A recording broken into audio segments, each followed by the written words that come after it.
কথাটি আল্লাহ শুরু করলেন এভাবে, নুন। নুন একটি অক্ষর, হরফে মুকাত্তাআত, বিচ্ছিন্ন একটি অক্ষর। দুনিয়ার সব মুফাসসিররা বলেছেন আল্লাহু আ'লাম বিমুরাদিহি বিহি, এই অক্ষরের অর্থ সম্পর্কে আমার আল্লাহই ভালো জানে। কোরআনে কারীমের প্রায় 29টি সূরার শুরুতে এই জাতীয় হরফগুলি আছে না নাই?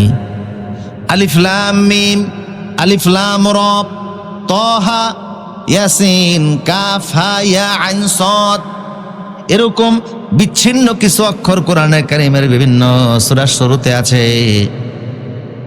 আল্লাহ সুবহানাহু ওয়া তাআলা নানান হিকমতে এগুলি নাজিল করে দিয়েছেন।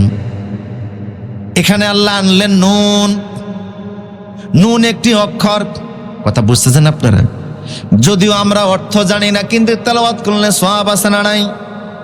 আল্লাহ রাসূল বলেছে, মান কারাআল কুরআন হারফাম মিন কিতাবিল্লাহ ফালাহু হাসানা ওয়াল হাসানাতু বিআশরি আমসালিহা লা কুনু আলিফ লাম মিম হরফুন ওয়ালাকিন আলিফুন হরফুন ওয়া লামুন হরফুন ওয়া মিমুন হরফুন।